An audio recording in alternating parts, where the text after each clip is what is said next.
Hello friends and student, good morning, सुप्रभात, नमस्कार। तो dear students, today I will discuss about the topics method of integration of standard class 12। तो dear students and also friends, आज मैं method of integration का different type का क्या क्या मेथड होता है और उसका इंटीग्रेशन कैसे सिंपल वे से करना है ये चीज हम आपको बताएंगे। तो डियर स्टूडेंट, आप सभी as a student point of view से कैसे माइंड में सेटअप करना है और इजी वे से कोई भी क्वेश्चंस एग्जाम में पूछा जाएगा इजीली सॉल्व कर सकते हैं। वो टेक्निक हम आप लोगों को डिफरेंट टाइप का जो मेथड होता है इंटीग्रेशन का वो हम बताने जा रहे हैं। तो dear student, there are three types of method of integration. First substitution method, second partial method and third by parts method. So one by one I will discuss about the topics method of integration. So dear student, try to understand the first method substitution method. तो चलिए आज हम लोग method of integration के अंदर सबसे पहले substitution method को जानने का कोशिश करना है और as a student point of view से कैसे माइंड में सेटअप करना है ताकि एग्जाम में कोई क्वेश्चंस ना हार्ड लगे ना छूटना भी नहीं चाहिए। तो आसानी से इजी वे से कैसे सॉल्व करना है और कैसे माइंड में सेटअप करना है वो चीज आज हम आप लोगों को बताने जा रहा हूँ। आप लोगों को लर्न करना है और माइंड में सेटअप करने का प्रयास करना है। तो चलिए स्टार्ट करते हैं। तो सबसे पहले सब्स्टिट्यूशन मेथड किसको बोलते हैं, आखिर सब्स्टिट्यूशन मेथड की जरूरत क्यों पड़ा इंटीग्रेशन में, किस पोजीशन में सब्स्टिट्यूशन लगेगा, किस पोजीशन में नहीं लगेगा। तो जो सिंपल इंटीग्रेशन होता है उस पोजीशन में सब्स्टिट्यूशन की जरूरत नहीं पड़ता है। सब्स्टिट्यूशन मेथड तब पड़ता है जब सिंपल इंटीग्रेशन नहीं होता है या कोई उपाय नहीं आपको दिखाई देगा, तब आपको समझ में आ जाएगा कि यहाँ पे इस क्वेश्चंस में हम लोग सब्स्टिट्यूशन मेथड के माध्यम से इजीली सॉल्व कर सकते हैं। तो इसमें डिफरेंट टाइप का क्वेश्चंस रहेगा, डिफरेंट टाइप का आपका फंक्शंस का इंटीग्रेशन रहेगा, चाहे वो इंटीग्रेशन का फंक्शंस हो, चाहे एक्सपोनेंट का हो या लॉगरिथम्स का हो या इनवर्स का हो या अलजेब्रिक फंक्शंस का हो। डिफरेंट टाइप का इंटीग्रेशन के अंदर आपका क्वेश्चन रहेगा और आपको सब्स्टिट्यूशन मेथड से कैसे सॉल्व करना है वो आसान तरीका हम आप लोगों को बताने जा रहा हूं। आप लोगों को माइंड में सेट करने का प्रयास करना है। तो चलिए हम डिफरेंट टाइप का एक एक फंक्शंस का क्वेश्चन लेंगे और करके भी दिखाएंगे। इससे आप लोगों को आसान होगा समझने में और माइंड में सेट करने का, है ना। तो चलिए स्टार्ट करते हैं। तो सबसे पहले हम लोग सब्स्टिट्यूशन मेथड को देखते हैं। तो डिफरेंट टाइप का फंक्शंस का सब्स्टिट्यूशन मेथड को देखेंगे, उसके बाद पार्शियल फ्रैक्शन मेथड, उसके बाद बाय पार्ट्स। तो चलिए, तो देखिए इस टाइप का क्वेश्चन आपका रहेगा डिफाइन इंटीग्रेटेड क्वेश्चन नंबर 1। पहले हम लोग अलजेब्रिक एक क्वेश्चन लेके देखते हैं 1 + x²। तो यहाँ पे my dear friends and also student, इस क्वेश्चंस को ध्यान से देखिए। अलजेब्रिक फंक्शंस का है, लेकिन यहाँ से देखिए कि इस टाइप का जब भी क्वेश्चंस रहेगा ये आसानी से इंटीग्रेशन नहीं होगा। तब आपको समझ में आ जाना चाहिए कि आपको सब्स्टिट्यूशन मेथड से सॉल्व करना है। तो कैसे हम लोग करेंगे, तो ये जो p/q के फॉर्म में है, ये p/q के फॉर्म में है। तो ये p/q के जो फॉर्म में है तो p को बोलते हैं नोमिनेटर एंड q को बोलते हैं फिगर। तो आप लोगों को सब्स्टिट्यूशन मेथड लगाने से पहले या तो p को z मानिए या t, या q को t मानिए या z मानिए। तो मानने से पहले आपको एक बात का ध्यान रखना है, यदि q को z मानेंगे तो डिफरेंशिएट करने के बाद p का वैल्यू आ जाना चाहिए, या p को यदि हम लोग z या t मानेंगे तो q का वैल्यू आ जाना चाहिए। उसी पोजीशन में हम लोगों को t या z पुट करना है। तो आपको पुट करने से पहले देख लीजिए, यदि हम लोग p को z मानेंगे तो q आएगा, यदि नहीं आएगा तो उसको हम लोग छोड़ देंगे। तो उसके बाद हम लोग q को z मानेंगे या t मान सकते हैं। तो चलिए करके दिखाते हैं। तो ये बात तो आप लोग को कॉन्सेप्ट क्लियर हो गया। अब हम लोग क्या करेंगे कि यहाँ पे जो डिनोमिनेटर पार्ट है इसी को हम लोग z या t मानिए। तो let 1 plus x square equal to z। अब हम लोग क्या करेंगे, differentiate with respect to x। तो 1 का 0 और यहाँ पे 2x और इधर dz dx, तो implies that 2x dx and dz। देखिए, तो मेरे कहने का मतलब है my dear students and also friends कि z मानने से पहले देख लीजिए कि p बाई q के फॉर्म में जो है कि किसको z मानने से यह आ जाना चाहिए। तो जिसको z मानिएगा डिफरेंशिएट करने के बाद एक पार्ट आ जाना चाहिए। यदि आ जाता है तो आपका जो लेट किए हैं वो प्रोसेस और आपका डायरेक्शन सही है, अदरवाइज गलत हो जाएगा।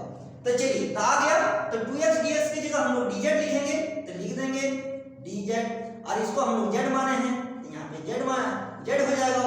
और dz बाई z का क्या होता है, log z। और z का वैल्यू जो हम लोग लेट किए हैं अब उसको पुट कर दीजिए 1 plus x square plus c। तो ये हो गया आपका अलजेब्रिक फंक्शंस का।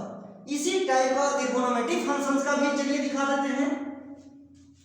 अब त्रिकोणमितिक फंक्शंस का भी हम सभी फंक्शंस का आप लोगों को दिखा देंगे ताकि आप लोगों को माइंड में सेट हो जाएगा कि कैसे हम लोग सब्स्टिट्यूशन मेथड से आसानी से उसको सॉल्व करते हैं। मान लीजिए क्वेश्चन नंबर 2 इस टाइप का रहेगा, 1 minus sine square x into cos x dx। तो देखिए इसको यदि हम लोग सिंपल इंटीग्रेशन करेंगे तो यहाँ से फाइंड आउट नहीं होगा, तब आप लोगों को समझ में आ जाना चाहिए कि यहाँ सब्स्टिट्यूशन मेथड लगाएंगे। और सब्स्टिट्यूशन मेथड में उसी को ले t या z मानेंगे जिसका डिफरेंशिएट करने के बाद उसका बगल वाला आ जाना चाहिए। तो हम cos को यदि मानेंगे तो sin x तो आ जाएगा, लेकिन यहाँ से आपका सिंप्लीफाई नहीं हो पाएगा। तब हम लोग क्या करेंगे, साइन को हम लोग t या z मानेंगे तो वो cos x आ जाएगा और आसानी से आपका इंटीग्रेशन हो जाएगा। तो चलिए करके दिखाते हैं। इस पोजीशन में हम लोग क्या करेंगे, let sin x equal to z। अब इसको जब डिफरेंशिएट करेंगे, differentiate with respect to x, तो sin x का क्या होता है, cos x एंड dx और z का dz। तो देखिए आ गया। अब इस जगह पे हम लोग dz पुट करेंगे और यहाँ पे sin का z तो 1 minus z square and dz हो गया। अब इसको अलग अलग कर दीजिए, यहाँ पे dz minus z square dz और dz का z और माइनस z क्यू का है ना, z स्क्वायर का क्यू हो जाएगा बाई 3। ये तो पहले ही हम लोग बता चुके हैं कि जब कौन सा लगेगा, इंटीग्रेशन ऑफ x dx क्या होता है, x के power n plus 1 by n plus 1। इस पोजीशन में जितना भी पावर रहेगा आपका n के साथ 1 ऐड हो जाएगा और नीचे भी n प्लस 1 हो जाएगा, जो हम लोग सिंपल इंटीग्रेशन में ऑलरेडी देख चुके हैं। हो गया। अब z का वैल्यू पुट कर दीजिए, तो क्या हो जाएगा, sin x minus sin qx by 3 plus c। तो ये हो गया आपका त्रिकोणमितिक फंक्शंस का सब्स्टिट्यूशन। ये हो गया अलजेब्रिक का। एक्सपोनेंट का भी हम दिखा देते हैं कैसे उसको लेट करना है, किस पोजीशन में किसको लेट करने से वो आएगा उसको भी देख लीजिए। तो क्वेश्चन नंबर 3 अब क्वेश्चन नंबर 3।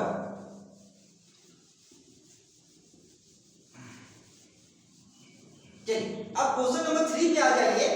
क्वेश्चन नंबर 3 पे एक एक्सपोनेंट का भी देख लीजिए।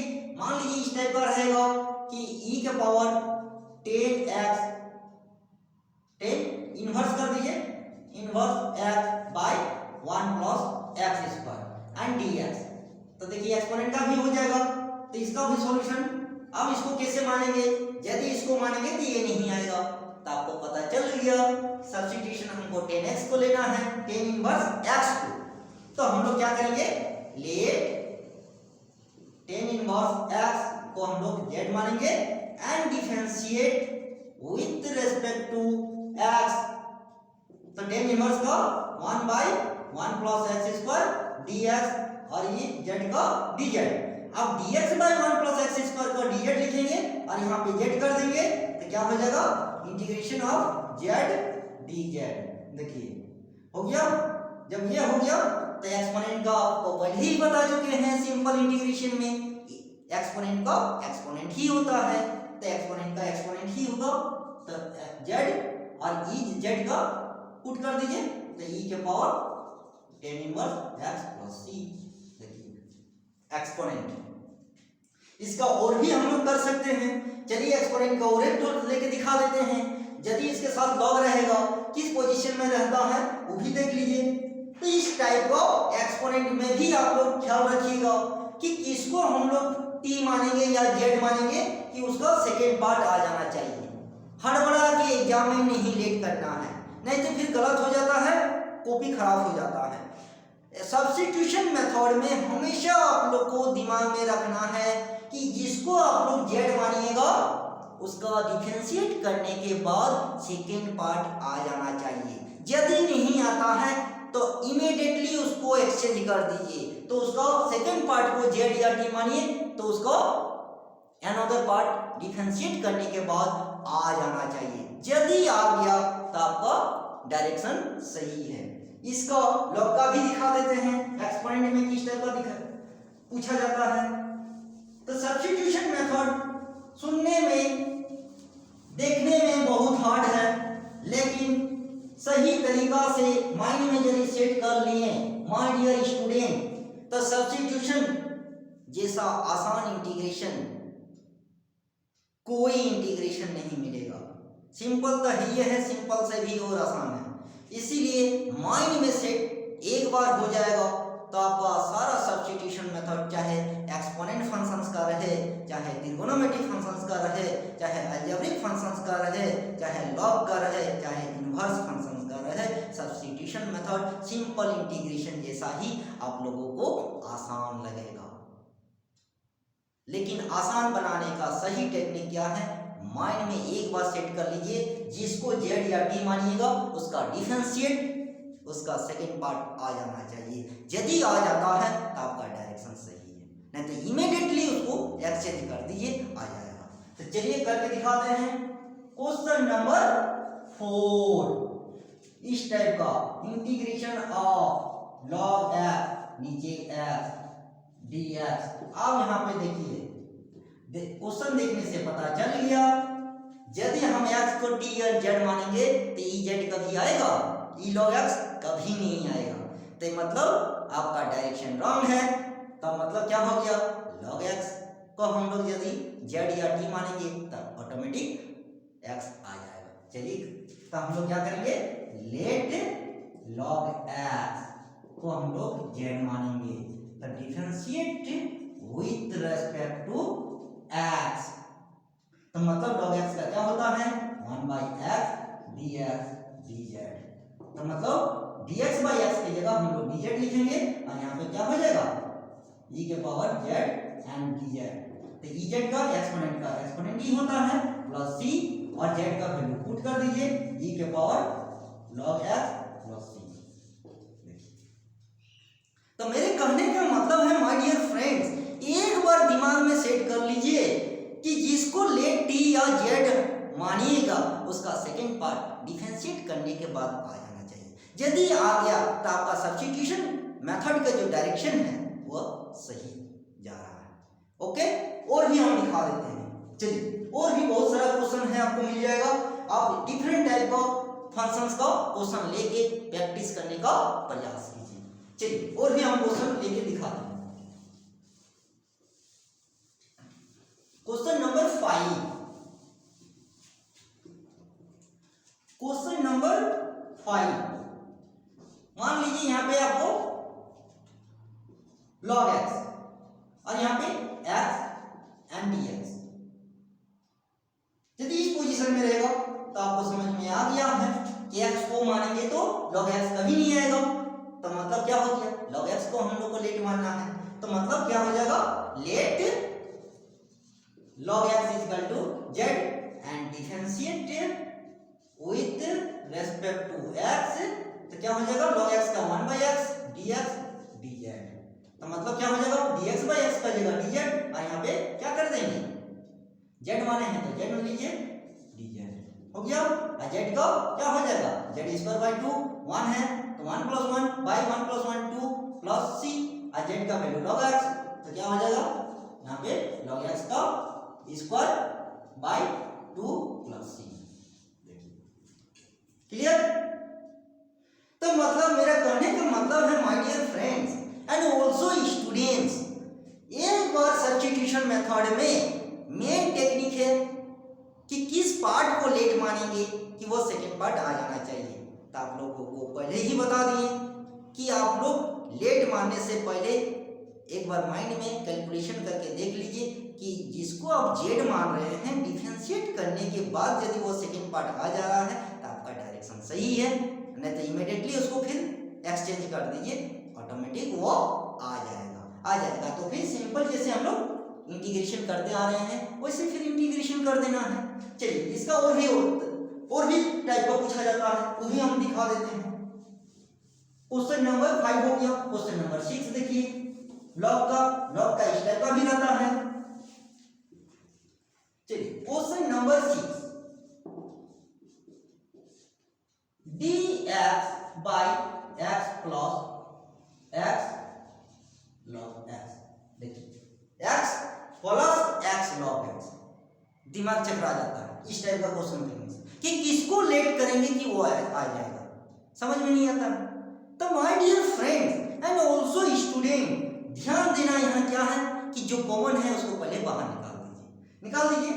तो यहाँ पे सॉल्यूशन लिखिए, तो dx/x, x दोनों में है, x दोनों ले लीजिए, 1 + log x, देखिए बाहर निकाल दी। जब बाहर निकल गया तो आपको पता चल गया आप किसको लेट करेंगे, यदि x को करेंगे तो ये नहीं आएगा, इसको करेंगे तो ये आ जाएगा। तो चलिए करके दिखा देते हैं। तो लेट 1 + log x z, अब जब डिफरेंशिएट करेंगे, differentiate with respect to x, तो क्या हो जाएगा, 1 का 0 प्लस 1/x = dz/dx, तो implies that 1/x dx dz, अब dx/x देखिए हम लोग क्या लिखेंगे, ऊपर में हो जाएगा इंटीग्रेशन ऑफ dz हो गया, और यहाँ पे z माने हैं यहाँ पे z हो जाएगा, तो क्या हो जाएगा log z, और z का वैल्यू फिर पुट कर दीजिए, तो मतलब log 1 + log f plus c, clear. तो my dear friends and also students, किसी भी फंक्शंस का आपका इंटीग्रेशन रहे, सब्स्टिट्यूशन करना उतना ही आसान है जितना आसान आप लोगों को सिंपल इंटीग्रेशन में लगा था। सिर्फ माइंड में सेट करना है कि जिसको आप लेट t मान रहे हैं या z मान रहे हैं, डिफरेंशिएट करने के बाद वो सेकेंड पार्ट आ जाना चाहिए। यदि ये माइंड में सेट हो गया तो सब्स्टिट्यूशन मेथड आपका सिंपल इंटीग्रेशन जैसा ही आसान लगेगा। और भी चलिए करके दिखाते हैं। चलिए जैसे आपको त्रिकोणमितीय फंक्शंस, मान लीजिए त्रिकोणमितीय फंक्शंस है और आपका फ्रैक्शन पार्ट में है, तो कैसे करेंगे तो दिखाते हैं। चलिए क्वेश्चन नंबर 7, इंटीग्रेशन ऑफ, मान लीजिए यहाँ पे sin x/cos x dx, अब इसको हमको इंटीग्रेशन करना है, तो सिंपल तो नहीं होगा, सब्स्टिट्यूशन है। तो यहाँ पे पहले माइंड से देख लीजिए कि यदि इसको करेंगे तो ये आ जाएगा, लेकिन ये फ्रैक्शन पार्ट में है, आपको ऊपर वाला पार्ट आना चाहिए, मतलब न्यूमरेटर पार्ट। तो मतलब क्या है कि हमको यदि इसको हम लोग लेट करेंगे तो ये तो आ जाएगा, लेकिन ये काम नहीं देगा। तब यहाँ पे हम लोग क्या करेंगे, लेट डिनोमिनेटर पार्ट को हम लोग लेट कर देंगे। क्या हो जाएगा, जेड जब differentiate with respect to x करेंगे, differentiate with respect to x, तो क्या होता है, cos का minus sin x and dx equal to dz implies that sin x dx minus dz। देखिए तो मतलब क्या हो, इसको भी यदि लेट करेंगे तो आ तो जाएगा cos x, लेकिन ये यहाँ पे वो काम नहीं आएगा, काम नहीं देगा। तब हम लोग क्या करेंगे, डिनोमिनेटर पार्ट को z मानेंगे, तो वो ऊपर वाला पार्ट जो न्यूमरेटर पार्ट है आसानी से आ जाएगा। आ गया तो माइनस dz बैठा दीजिए, माइनस बाहर निकाल दीजिए, dz बाई z, यहाँ पे log z, और log z को जब करेंगे माइनस को यदि ऊपर चढ़ा देंगे यहाँ पे, तो क्या हो जाएगा, log 1 बाई z, और z का वैल्यू cos x, तो 1 बाई cos x और 1 बाई cos का sec x होता है, यहाँ पे sec x प्लस c। तो इसको आसानी से आप लोग सॉल्व कर सकते हैं, एकदम सिंपल इंटीग्रेशन जैसा। सिर्फ आप लोगों को माइंड में यही सेटअप करके रखना है, जिसको t या z मान रहे हैं, तो डिफरेंशिएट करने के बाद सेकेंड पार्ट आ जाना चाहिए। यदि आ गया तो आपका सब्स्टिट्यूशन मेथड सही डायरेक्शन में जा रहा है, या otherwise wrong direction. Okay my dear friends, और भी हम क्वेश्चंस लेके दिखा देते हैं। मान लीजिए और भी इन्वर्स पर्सन का और भी हम दिखा देते हैं, इन्वर्स भी रहता है, इन्वर्स में कैसे करना है चलिए दिखा देते हैं। क्वेश्चन नंबर 7 पहुंचे, क्वेश्चन नंबर 8। मान लीजिए क्वेश्चन नंबर 8 आपका, मान लीजिए यहाँ पे tan inverse x by 1 plus x square and dx। आपको देखने से पता चल गया कि 1 प्लस एक्स स्क्वायर को यदि z मानेंगे तो tan इनवर्स x कभी नहीं आएगा। तो इसके मतलब tan इनवर्स x को यदि z मानेंगे तो 1 प्लस एक्स स्क्वायर आ जाएगा।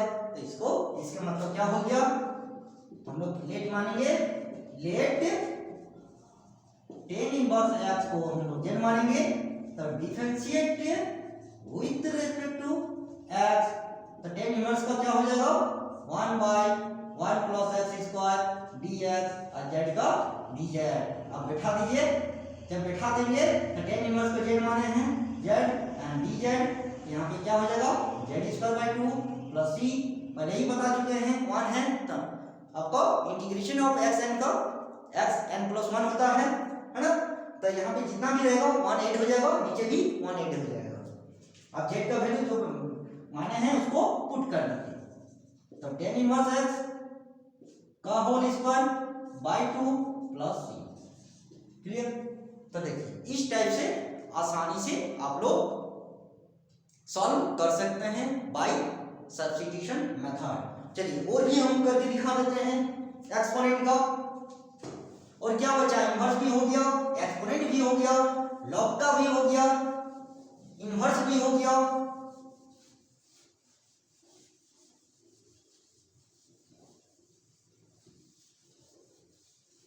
एक्सपोनेंट का भी और भी हम दिखा देते हैं। आपका एक्सपोनेंट का भी इस टाइप का भी पूछा जा सकता है, क्वेश्चन नंबर 9। चलिए मान लीजिए e के power sin x into cos x and dz।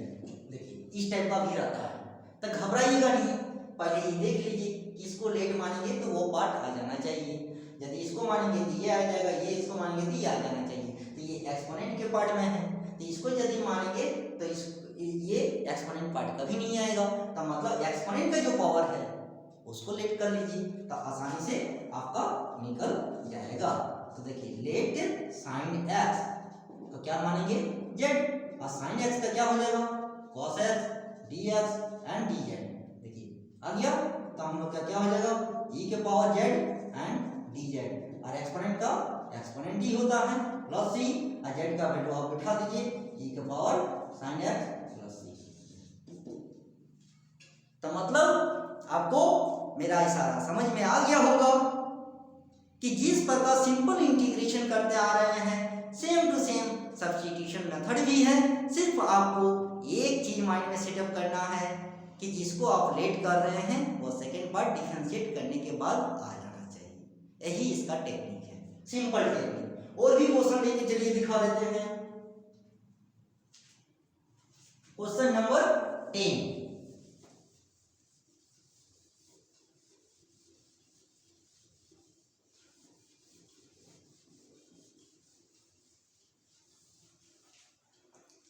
और भी अलजेब्रिक का भी हम क्वेश्चन लेके दिखा देते हैं। मान लीजिए कुछ अलजेब्रिक का भी ले लीजिए।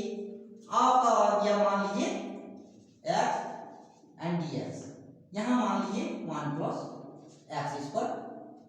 तो देखिए यदि इसको हम लोग लेट मानेंगे तो ये नहीं आएगा, तो मतलब इसको हमको लेट करना होगा, तो आसानी से निकल जाएगा। तो चलिए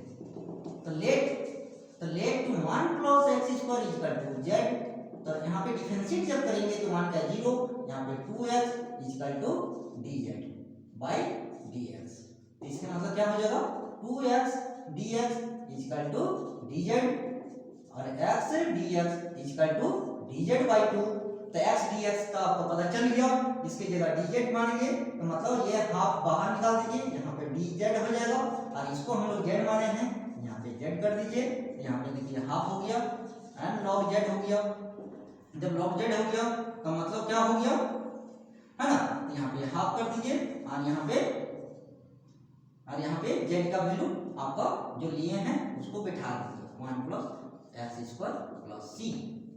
देख लीजिए, और ये जो साइड में आया इसके पावर में भी रख सकते हैं, कोई दिक्कत नहीं, यहाँ भी रख सकते हैं। यदि इसको हटाना चाहिएगा तो आपका यहाँ लग जाएगा। तो मतलब क्या हो जाएगा, तो यदि इसको हटाना चाहिएगा तो आपका ये लग जाएगा log 1 प्लस एक्स स्क्वायर का ये हाफ हो जाएगा प्लस c, और इसको भी यदि हटाना चाहिएगा तो ये अंडर रूट लग जाएगा। तो मतलब log आपका under root 1 plus x square plus c।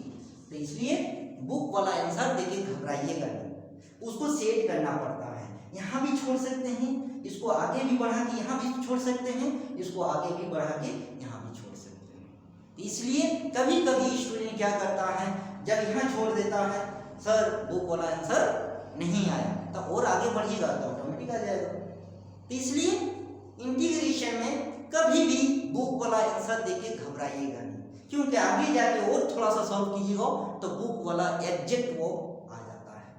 तो my dear friends and also students, आज जो आप लोग सब्स्टिट्यूशन मेथड देखें, मेथड ऑफ इंटीग्रेशन के अंदर आप लोगों को समझ में आ गया होगा, और ये देखने से भी आ गया होगा कि सब्स्टिट्यूशन मेथड किसको बोलते हैं। सब्स्टिट्यूशन मेथड मींस होता है कि दो पार्ट रहेगा, या तो p इंटू क्यू के प्रोडक्ट में, या u इंटू v के प्रोडक्ट में, या तो p बाई क्यू या u बाई v के फॉर्म में रहता है। किसी एक पार्ट को लेट आपको t या तो z मानना है और उसको डिफरेंशिएट करना है। डिफरेंशिएट करने के बाद सेकेंड पार्ट आपका आ जाना चाहिए। यदि आ जाता है तो आपका डायरेक्शन सही है, नहीं आता है तो इमीडिएटली उसको एक्सचेंज कर दीजिए और फिर डिफरेंशिएट कीजिए, आपका सेकेंड पार्ट जो सेकेंड पार्ट है इजीली आ जाएगा। जब आ जाएगा उसको लेट करके डिफरेंशिएट कीजिए, फिर उसको पुट कीजिए, और सिंपल जो इंटीग्रेशन करते आ रहे हैं सिंपल इंटीग्रेशन उसको कीजिए, और सिंपल इंटीग्रेशन करने के बाद फिर z का वैल्यू पुट कर दीजिए प्लस c, दैट्स ऑल। तो ओके माय डियर फ्रेंड्स, आज इतना ही। तो एक चीज मैं बताना चाहूंगा कि इस टाइप से डिफरेंट टाइप का आप लोग फंक्शंस लेके सब्स्टिट्यूशन मेथड को प्रैक्टिस कीजिए। फिर नेक्स्ट क्लास में हम लोग पार्शियल फ्रैक्शन को देखेंगे एंड आफ्टर बाय पार्ट्स को देखेंगे। तो पार्शियल फ्रैक्शन भी उतना ही आसान है जितना आसान आपको सब्स्टिट्यूशन लगा। इससे पहले सिंपल इंटीग्रेशन को लगा था। हम आप लोगों को हमेशा स्टूडेंट पॉइंट ऑफ व्यू से आपके लैंग्वेज में, आपके भाषा में समझाने का और टेक्निक देने का प्रयास करूँगा, जिससे आप लोग एग्जाम में आसान तरीका से सारा क्वेश्चन सॉल्व कर सकते हैं। तो नेक्स्ट क्लास में हम लोग पार्शियल फ्रैक्शन मेथड को देखेंगे। तब तक के लिए